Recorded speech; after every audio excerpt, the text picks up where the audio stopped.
up on RMU Live, tragedy struck the Robert Morris community Friday with an untimely passing. The East Coast was blasted with snow and hurricane-force winds in a historic blizzard, and two of the NFL's best quarterbacks prevailed this weekend, sending them to face off in Super Bowl 50. Next. Welcome back to RMU Live for Monday, January 25th, 2016. I'm Hannah Smith. And I'm Delaney Hassel. Here's what's happening now.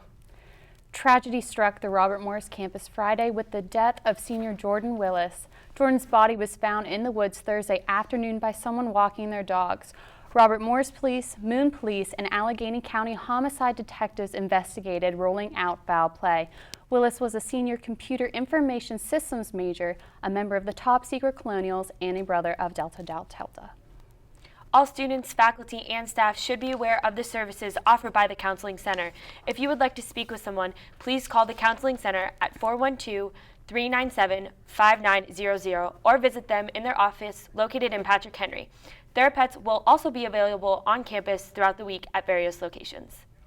The RMU shuttle was suspended after Winter Storm Jonas caused inclement weather and road conditions. University officials advised students not to drive unless absolutely necessary. The shuttle was suspended approximately from 10 p.m. Friday night and did not resume regular operation until the following morning. Robert Morris has welcomed another International Rooney Scholar to campus. Misha Segal, Israeli composer, arranger, conductor, producer, songwriter, and pianist, will be here for the next 2 weeks. At a reception introducing Segal to campus, he said, quote, "Coming here and talking to students and faculty and staff is a very big thrill for me because for me, it's coming full circle." Segal has a busy schedule for the upcoming weeks, starting with a campus talk held this Wednesday, January 27th in the Sewell Center Dining Room C from 12 to 1 p.m. To learn more about Segal, please visit armycenturymedia.com. And for anyone interested in what it takes or means to create a brotherhood, be sure to stop by the Joe Walton Stadium, room 236 tomorrow at 6 p.m. for Guy Talk. There will be a lively conversation with a panel of speakers and light refreshments will be served. The School of Education and Social Science is hosting a panel discussion on mass shootings in the United States this Tuesday, January 26th from 2 until 3:30 p.m. in the International Suite of the Sewell Center. The panelists will include 7 faculty members from the university and will be moderated by political science professor and associate dean Phil Harold. Anyone looking to get an edge on their resume should stop by the Jumpstart Your Resume session from noon to 2 p.m. this Thursday. The event will be held on the 3rd floor of the Sewell Center and is sponsored by the Career Center. In partnership with the Central Blood Bank, RMU will be hosting their annual Winter Blood Drive this Wednesday, January 27th from 11 a.m. to 5 p.m. in the John Jay Gym. The goal for the drive is set at 80 units for the day. Walk-ins are welcome, or you can make an appointment by emailing Donna Anderson at andersond@mail.rmu.edu. And for everything you need to know about RMU news, sports, and arts and entertainment, be sure to check out rmucenturymedia.com. And coming up on RMU Live, we'll have a look at the historic winter storm that blasted the East Coast with snow. And a bank robbery out of Coriopolis that ended with not only one robber being caught, but another man with standing warrants.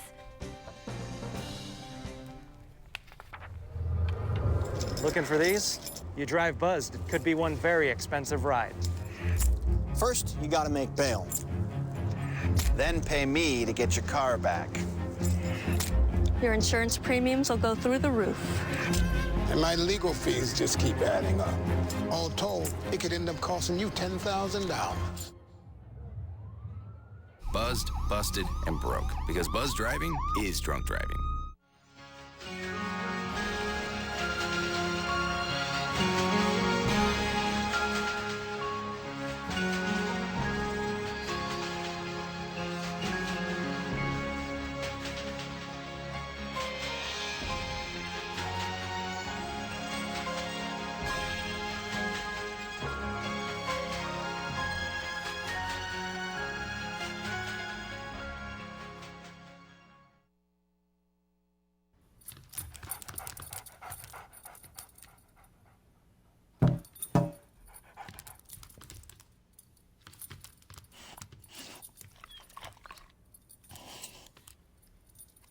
There's a shelter pet who wants to meet you.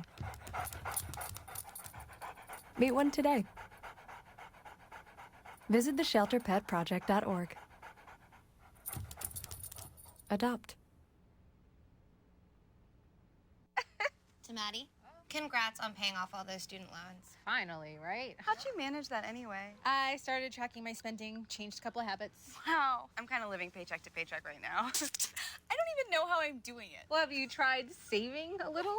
I want to, but where's that money gonna come from? Bill collectors, they're the worst. Am I right? When it comes to financial stability, don't get left behind. Not home. Get tools and tips for saving at feedthepig.org.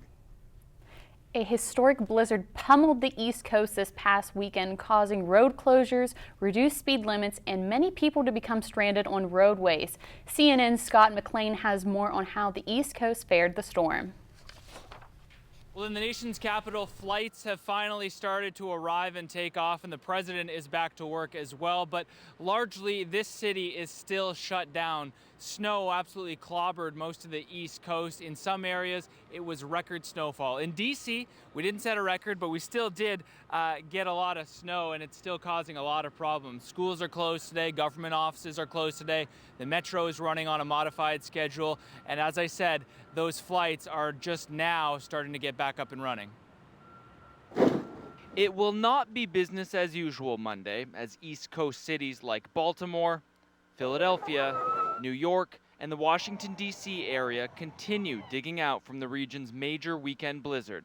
On Sunday, Baltimore Mayor Stephanie Rawlings Blake said the cleanup will take time. I'm asking for residents to continue to be patient. In Philadelphia, the airport resumed service Sunday, and SEPTA officials said most mass transit will slowly get back online throughout the day. We haven't operated these trains for a couple days now. We're doing what we can, bringing people in early to make sure that they will operate, but it's going to be a slow start. The New York travel ban was lifted, and area subway and rail lines will run today, but Mayor de Blasio encouraged residents to avoid driving. Leave your car where it is. Don't try and shovel it out today. And though they didn't get much snow, some residents along New Jersey's shore said they saw damage from the storm worse than from Superstorm Sandy in 2012. There was more debris than there was from Sandy laying all over the streets.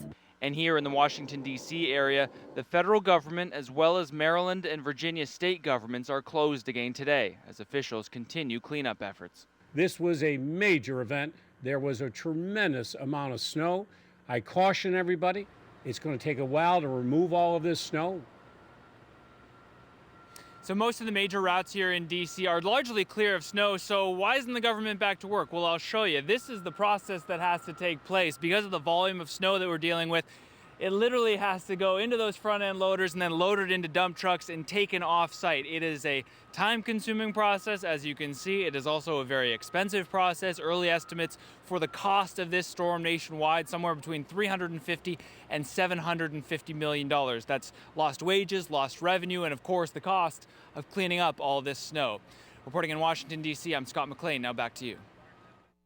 Now that Winter Storm Jonas has passed, here is Chief Meteorologist Eddie Sheehy with a look at the current conditions outside. Now, as you can see behind me, right now it's pretty sunny on campus here. That wasn't exactly the case over the weekend. A lot of snow, dangerous driving conditions, and of course throughout the country it was even worse with snowstorm Jonas coming through much of the East Coast. Now throughout the week we don't have any more snow coming, but instead we have a lot of rain coming. You want to check out my 5-day forecast later in the show to see how that rain might affect you in ways you weren't exactly expecting.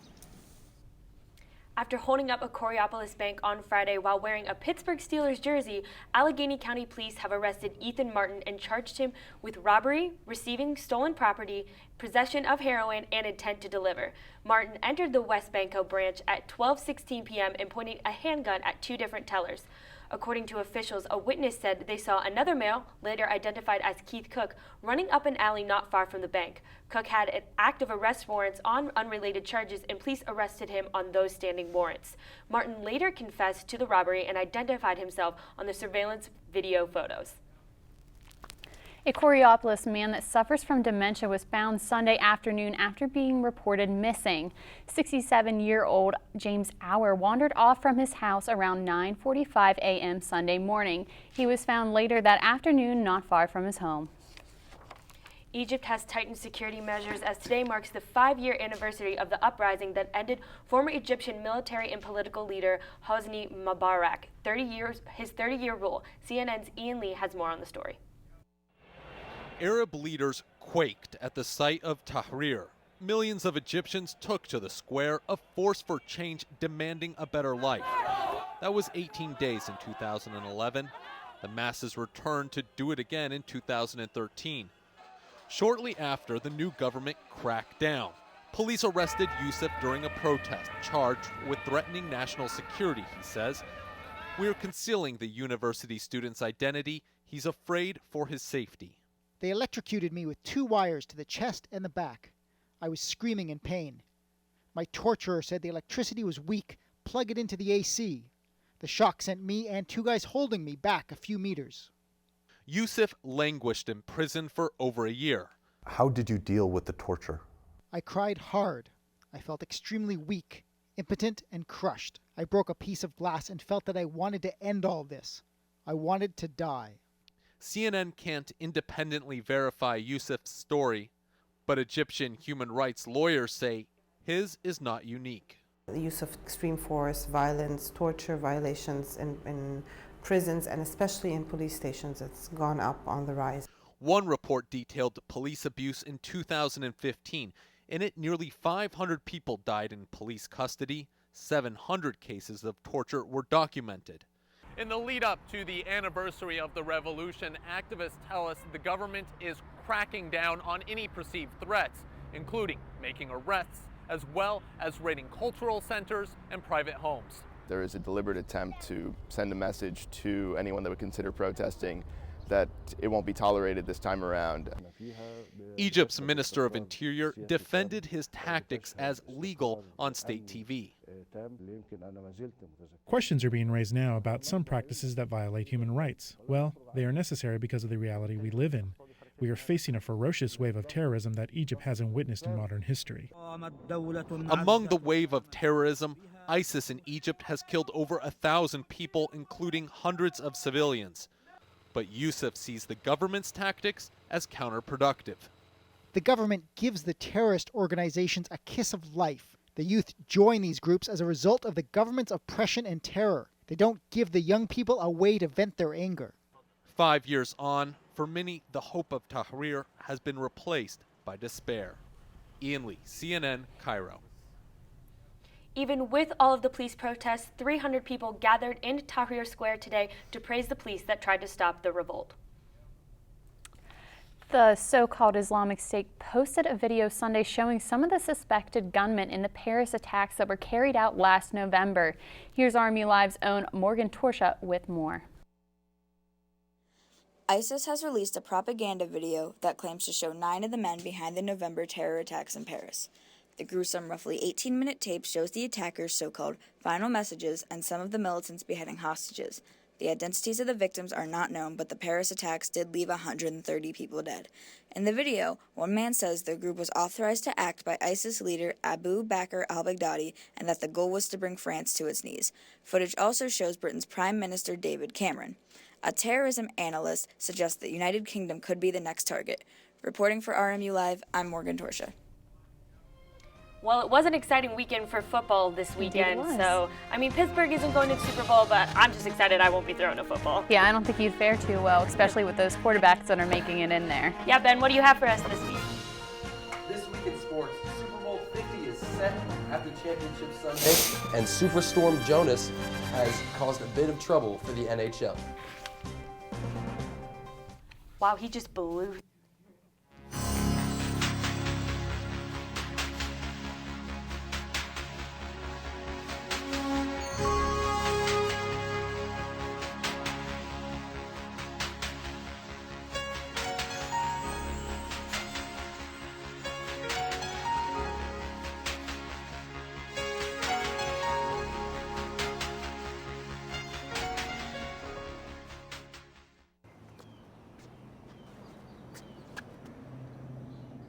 Here is my handle and here is my spout.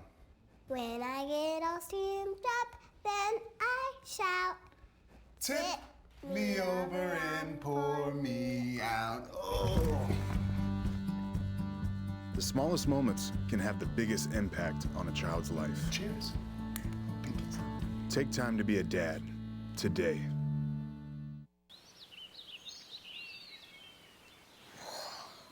Oh, look, a redhead. Staring contest.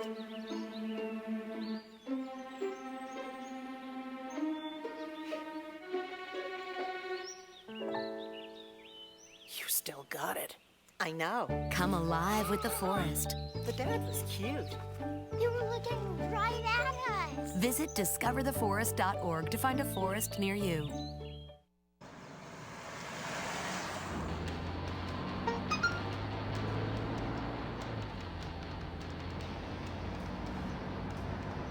The average text takes your eyes off the road for nearly 5 seconds.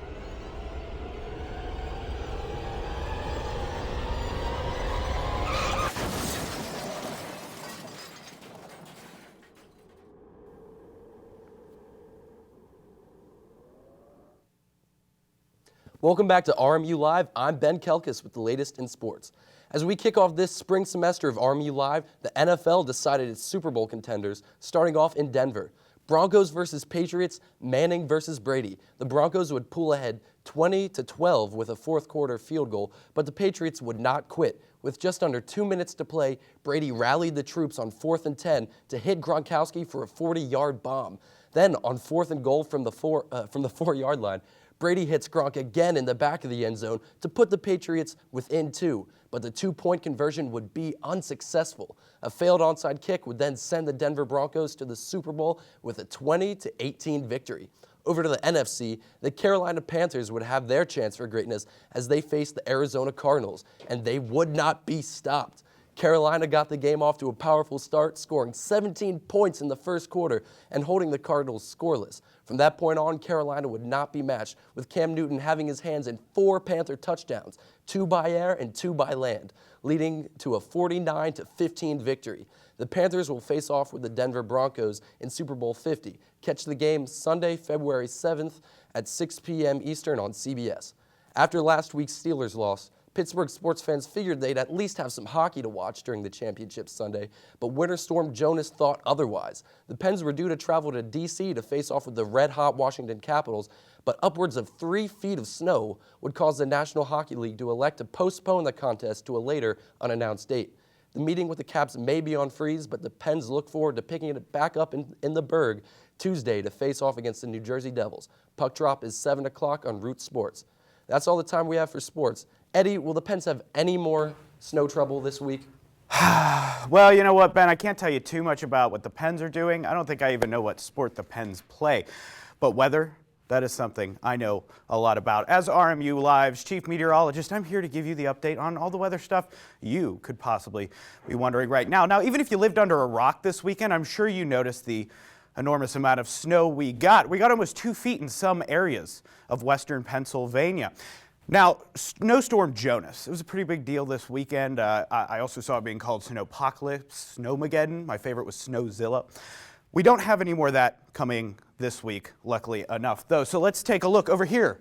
39 degrees is the temperature for today. A little cloudy, but mostly sun. It's a good break from what we've seen all weekend. And then tomorrow, we also have more 44 degrees. It's going to be a little warmer again. We're looking forward to that, kind of melt some of the snow that we've had. And now moving on to the 5-day, this is when things get a little interesting, if I do say so myself. 34 on Wednesday with a little bit of clouds, sun coming in, 39, 27 for the low. Still a little cold. We should get a little more of the snow melting, but not too much. 28 on Friday. We have a chance for snow, but all my weather maps I've checked in my basement say we should be pretty good. Nothing like what we've seen the last weekend. 45 on Saturday, sun. Slightly cloudy, and then more rain over here on Sunday, 46, 37. Now, the thing you need to be careful for is these temperatures are a little colder, and with the rain, if those temperatures drop, there is a risk for some slick roads. So if you are driving anywhere this week, throughout the weekend, you'll need to be a little careful. Delaney, Hannah, back to you guys on the desk. Well, I must say, I think that was the best weather forecast I've ever had. I am so enthusiastic, but that's all we have for RMU Live this afternoon. We'll see you next time.